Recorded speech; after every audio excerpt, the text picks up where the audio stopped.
This is TWiT. So online communities, they can be inspiring. They can also be toxic, exhausting. We've all experienced that, particularly when they're left uncontrolled. Working moms have often turned to communities on sites like Facebook to share their stories and ultimately find support from others who happen to be in their shoes as well. But even that can turn ugly. Joining us to talk about the new community platform for working mothers called Chairman Mom is Sarah Lacy, also author of The Uterus is a Feature, Not a Bug, and founder of this site. Welcome, Sarah. Thank you for having me. Absolutely. It's fantastic to get you on. Really stoked to have you here. So tell us a little bit about this. Right now, in this particular moment in time, there's tons of change in the air. It feels like the right time, pretty appropriate anyways, to launch a site like Chairman Mom. How long have you been working on this vision? I imagine part of this kind of came from the creation, from the work that you did on your book. Kind of what was that process like initially? Yeah, absolutely. So, you know, it's interesting. The sort of famous Idea Lab founder, Bill Gross, did a study where he looked at 300 or so startups and what were the factors that made them the most successful or the most likely to fail. And he found that timing, more than team, more than idea, more than execution, was the single biggest factor. And we have like the world's best timing. So if Chairman Mom fails, I'm happy for people to just say I was a crappy entrepreneur because like I would have to extremely just fuck this opportunity up. So, you know, I guess where this like really gestated was when I was like had my first child gestating in my stomach. Like a lot of women in America, particularly in Generation X, I was just fed a ton of lies about motherhood. I was told pretty much from, you know, my adolescence on that the second I became a mother, everything that I had worked for my entire life would become meaningless and that I would become distracted and that I would essentially like become disabled. In fact, when you go on maternity leave, it is classified in this country as disability leave. And that's for people lucky enough to get maternity leave, which only 15% of the population gets any paid maternity leave. And, you know, I was struck by the disconnect when I became a mother and what happened to me professionally and everything I'd been told. And I just kind of had these moments where I kept being like, it was all lies. It was all lies. And I was so much better at everything. I mean, my net worth escalated. My ability to write was better. My ability to creative problem solve was better. My stamina was more pronounced. My productivity was way better. I was a more empathetic manager, which, you know, means I was a better manager. Every single, and like my whole world was in more focus. Like the things that really mattered to me became really clear.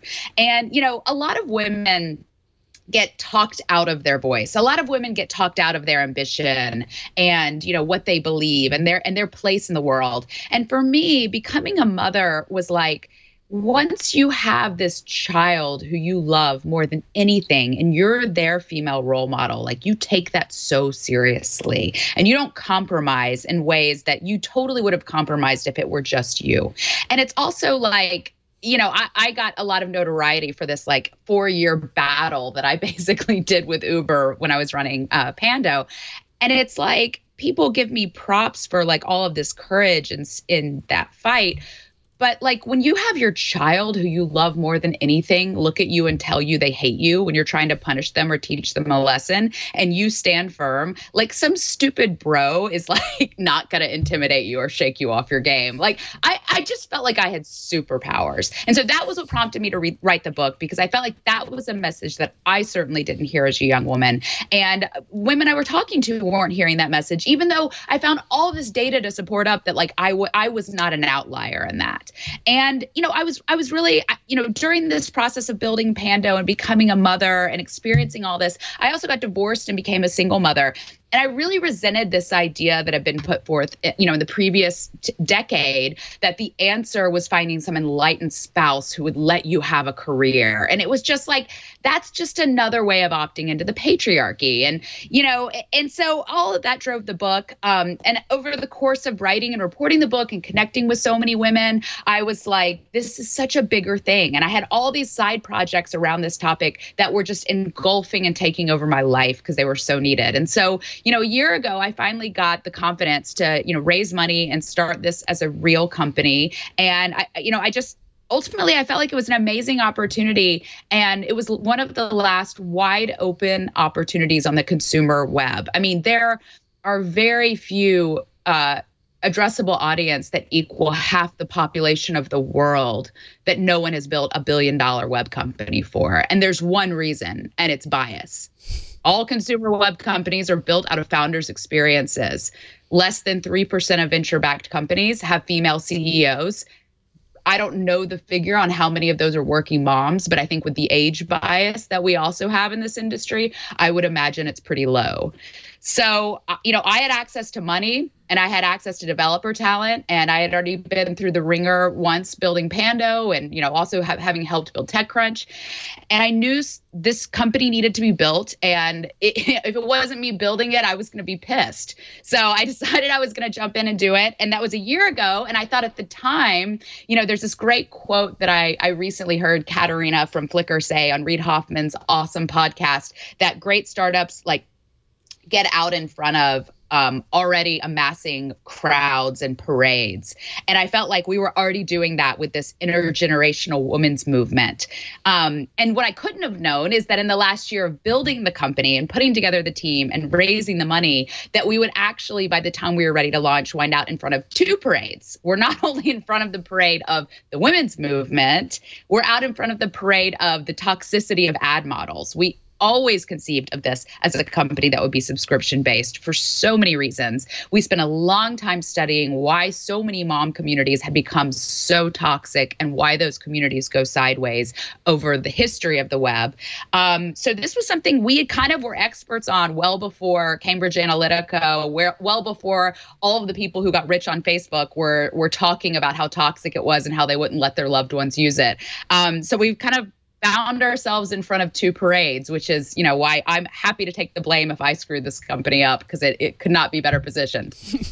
So I was a big fan of Pando. I listened to your podcast, which is the same name of your book, and you interview amazing female founders of companies, and it's great to listen to. So I immediately signed up. I paid my $5. Well, I didn't pay my $5 yet because the first week is free. I put in the credit card, and it's fantastic. I entered a question, and apparently it didn't come up right away. You just choose certain questions. So my question hasn't gotten chosen yet. But then I just got an email because I followed a bunch of questions I was interested in. I got an email, and the answers to the questions were delivered to me. I spend a lot of time on the internet.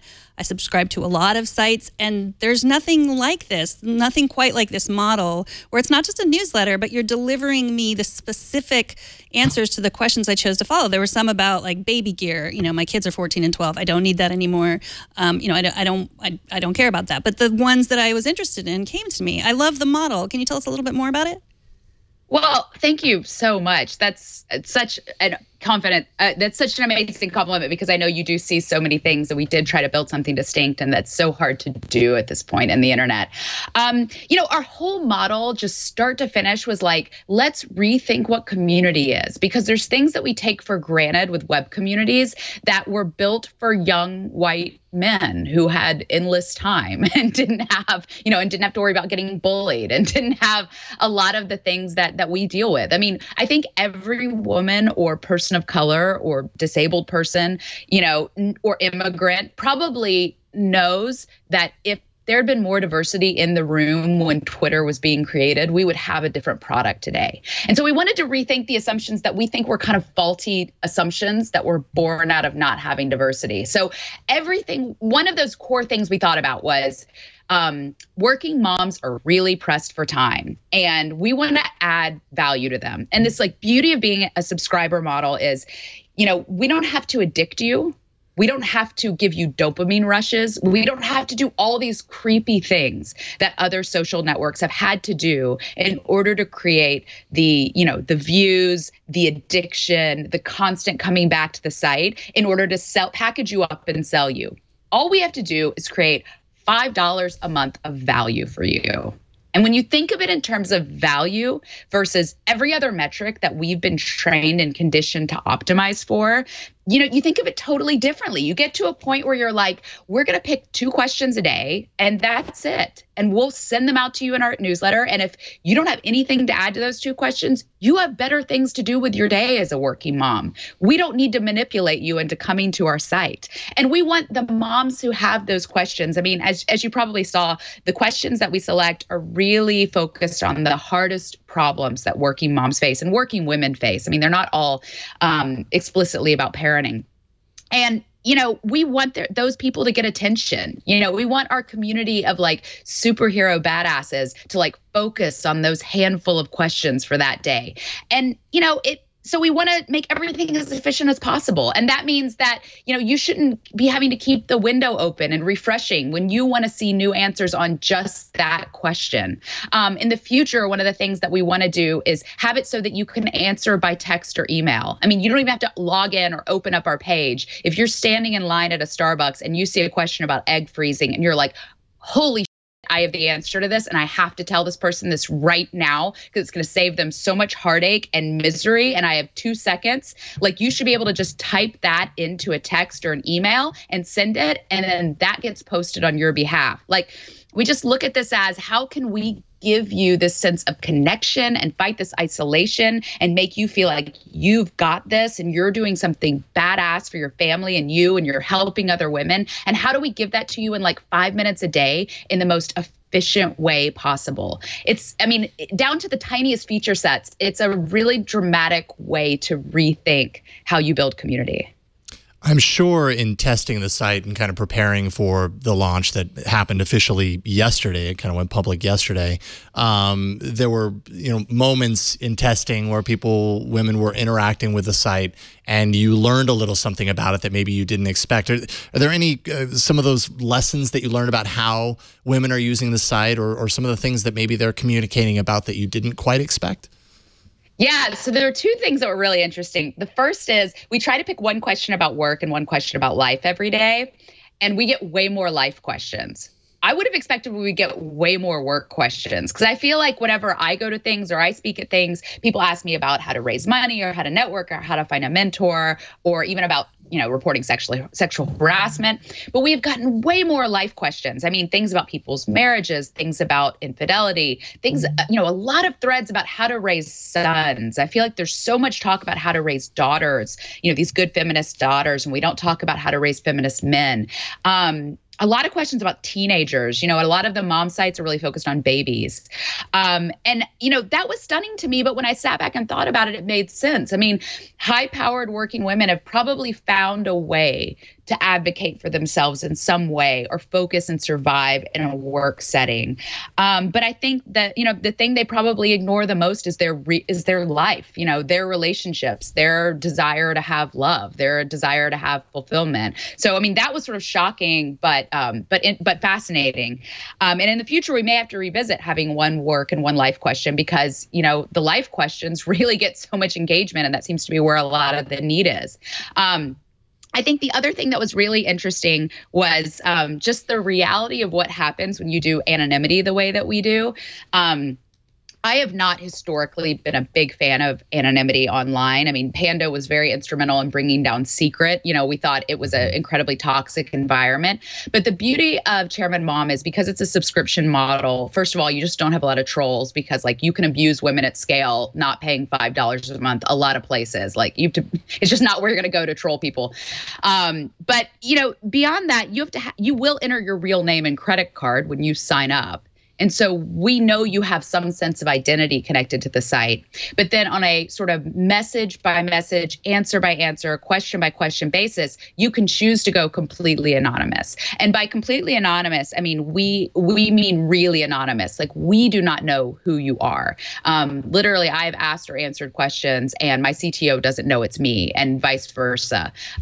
We have no way of tracking you. And what's interesting about that, it sounds great when you're thinking through this problem and we don't need to track people or repackage them because we're not an ad business. So we can give people that much radical anonymity. The issue is we can't send you notifications. So one of the things that we immediately wanted to do was when someone answers your question, you get a notification. We can't do that when you go anonymous because we have picked radical anonymity over every other feature we might want to roll out.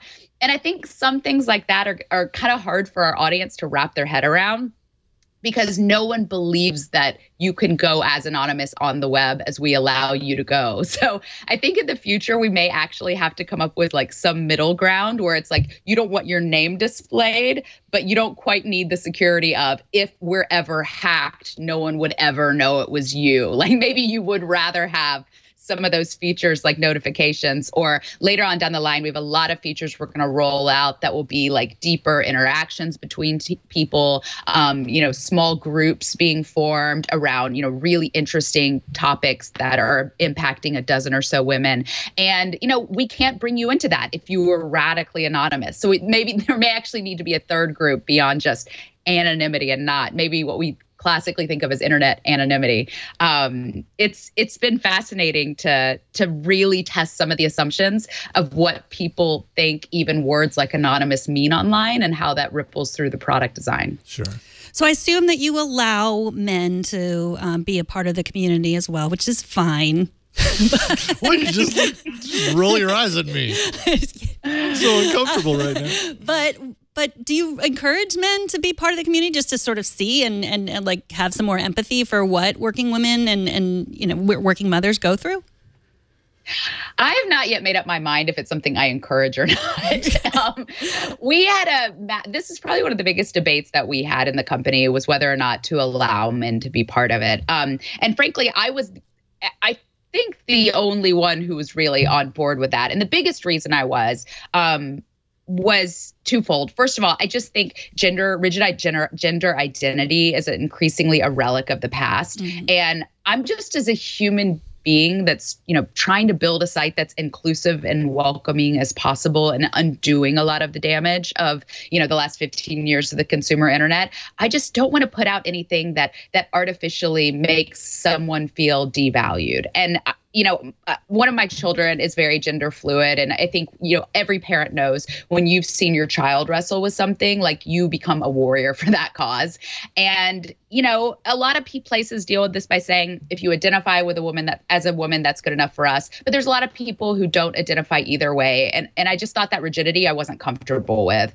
But I think, beyond that, there's a lot of, gay dads that are both dads. So what do? Neither of them wrestles with work-life balance issues. Neither one of them is the primary caregiver. Neither one of, it just seemed crazy to think this is a biological woman only problem. And so that was the main reason that I pushed to not have any rigidity.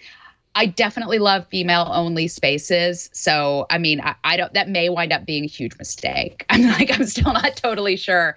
But, in the meantime, I think it's great if men want to really understand what women are going through and really want, and especially if men have these outdated ideas of women are catty or women are so mean to each other, or like, oh, the mommy wars are just inevitable because women are so judgmental. Like, come look at this site. Because we've had like 700 answers to questions. They're really hard questions that would be super divisive elsewhere on social media. Most of the answers are longer than 500 words. And we have never had to pull a single answer so far. No one has flagged an answer. None of them are abusive. None of them are judgmental. So, I think it's a great place for men to witness the strength and love and compassion of women, and how this moment in time, how much women really want something different than the internet has given them and want to support each other. But, I hope we don't get like those threads you see on other question and answer sites where men just come in and start mansplaining things, because I don't know what we're going to do. It may wind up being a big mistake. I'm not totally sure. Yeah, I can understand the challenge there entirely. But I do, from a man's perspective, I think that it's awesome to have the opportunity to gain that perspective, right? Even from just viewing the discussions happening and maybe not participating. It's important for men to understand that these challenges do exist, not get in there and do the mansplaining, as you say, and really just kind of understand that we all have our challenges and our perspectives that reside outside of our own personal perspective, and that's an important thing for everyone to understand. And I love what you're doing with Chairman Mom. I'm going to tell my wife about it, by the way. Beta.chairman chairmanmom.com. Is that where people should go if they're interested in signing up and getting started? Yeah, I think also just chairmanmom.com will take you there now. And yeah, we'll give you 7 days free. It's, about the price of a cup of coffee. And if you're in San Francisco and you decide that's been a horrific waste of your money for a month, I will buy you a cup of coffee somewhere to make up for it. I think for our ability to not package or resell you, and every single line of code we write is for you. Everything we do is for you. I think it's well worth $5 a month. And, if you go to the site and you don't think it is, come back and get it in a month or so, because we're building new features every day. And, we want to earn your trust, and we want to earn that $5. Right on. Chairmanmom.com. Sarah Lacy, it's a pleasure getting you on the show. Thank you so much for taking time. Now get to your daughter's birthday party. Thanks. Celebration. Work-life balance in motion. Thanks, guys. Take care, Sarah. We'll talk to you soon.